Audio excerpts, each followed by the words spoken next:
You can spend $150 on a standing desk, or you could spend $1,500 on a standing desk. And if you're just scrolling online, then they all look kind of the same. Same rectangle, same legs, same electric height adjustment. But they absolutely do not feel the same. As we move up each price tier, something changes, sometimes in surprising ways. The real question is, at what price do standing desks stop feeling like compromises? That's what we'll be figuring out today. We're going tier by tier from under $150 all the way to over $1,000. And by the end, you'll know where value actually peaks in 2026. Let's start at the bottom. Under $150 is kind of the I just want to try this out tier. This is where standing desks are basically accessible to almost everyone. And honestly, it's better than it used to be. At this price, you're typically getting a single motor, 2-stage legs, lower weight capacity, a thinner desktop, and some basic controls, sometimes even with memory presets, which is kind of wild for the money. Take something like the Mainstays electric desk. You'll often find it for under $150. You get a memory keyboard, a usable height range, and hey, it goes up and it goes down. If you just have a laptop and a lightweight monitor,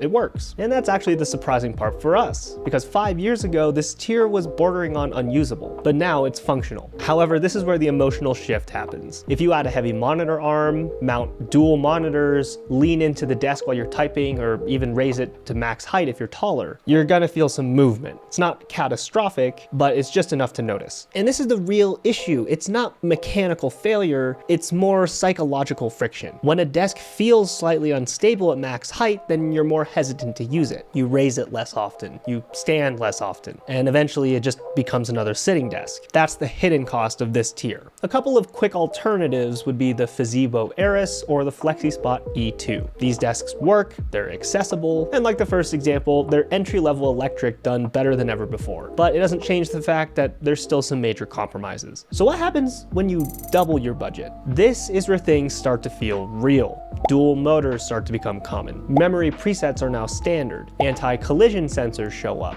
Weight capacity improves. On paper, this tier looks premium. And honestly, this is where most people just stop shopping. Let's take the FlexiSpot E5. It's a classic example of what to expect in this price tier. Dual motors, 220-pound capacity, a smoother lift than entry tier desks. So if you're upgrading from a desk that's in that first tier, this is gonna feel like a big upgrade. And look, for lighter to medium weight setups, it absolutely is. But here's where the illusion creeps in. If you're running dual monitors, heavy duty monitor arms, microphone boom arms, audio equipment, if you're gonna extend your desk to full height, you're still gonna feel that micro movement and see that wobble a little bit. Like, it's not gonna wobble like the cheap tier, but it's not gonna feel rock solid either. And that's the difference between good and just invisible. Some other alternatives, the FlexiSpot Comhar or the Vivo Desk Kit 1B. They're solid, popular, well-reviewed, but this tier is dangerous because you kind of feel like you've won. And look, for some people you have, but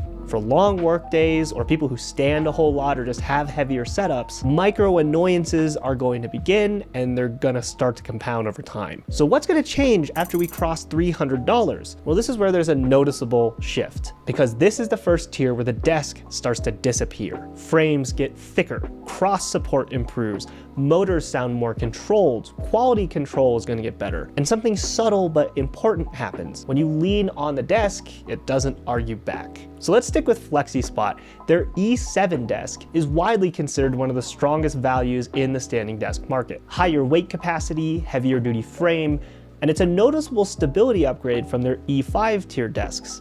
You can mount dual monitors, type aggressively, you can raise it to full height, and it's just gonna hold. There's far less that's going to annoy you over time, and that's gonna make a huge difference. And again, to be fair to other brands, you have the Very Essential or something like the Branch Duo. With any of these desks, this is gonna be the first tier where your long-term regret will drop dramatically. You stop thinking about the desk, and you stop wondering if you should have just spent more. If most people ask me where they should land, we're getting pretty close, but we're not done yet. From $500 to $1,000 is where we start to reach refinement territory. You're paying for larger sizes, accessory ecosystems, cleaner cable management, higher weight capacities, and even better stability at full height. These desks don't just work, they feel confident. Let's take the Uplift V3. Uplift dominates this tier because of customization.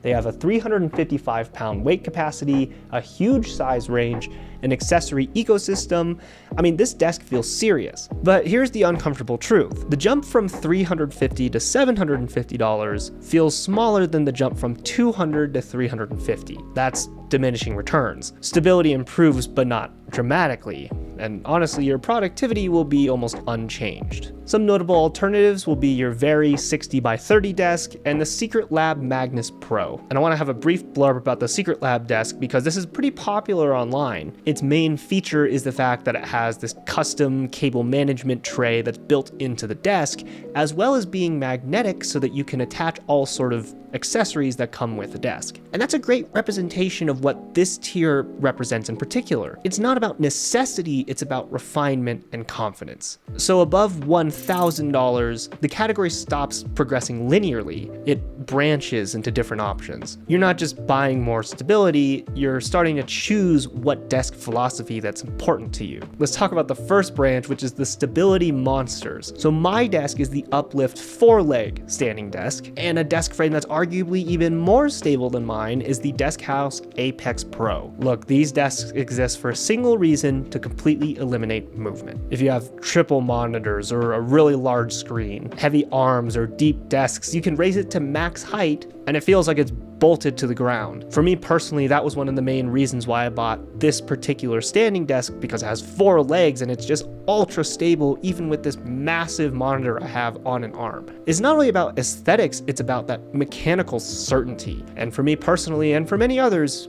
that's actually worth the investment. Now, a second branch that you can go down is unique layouts. So let's stick with Uplift for a second and look at their L-shaped standing desk. Here, you're not paying for stability or quality, you're just paying for workspace expansion. You get more zones and surface area, so you get more workflow control, and this is where it's not gonna be better vertically, but hey, horizontally, you can just fit more stuff in your workspace. And finally, you can have a third branch, which is premium materials, craftsmanship, and design. There's a couple of examples that come to mind, like the Herman Renew or the Oakywood Standing Desk Pro. These are solid wood, has commercial engineering and even an architectural presence. You're buying permanence, a desk that you might keep for a decade or even pass down to your children. It's not gonna be twice as productive, but it's something that feels more intentional, high quality, really something that you can be proud of owning. So where do standing desks stop feeling like compromises? In 2026, for most people, it's gonna be from $300 to $500. Anything below that, you're gonna compromise stability. And anything above that, you're gonna pay for customization, refinement, or permanence. And that doesn't mean that cheaper is bad or that more expensive is wasteful. It just means that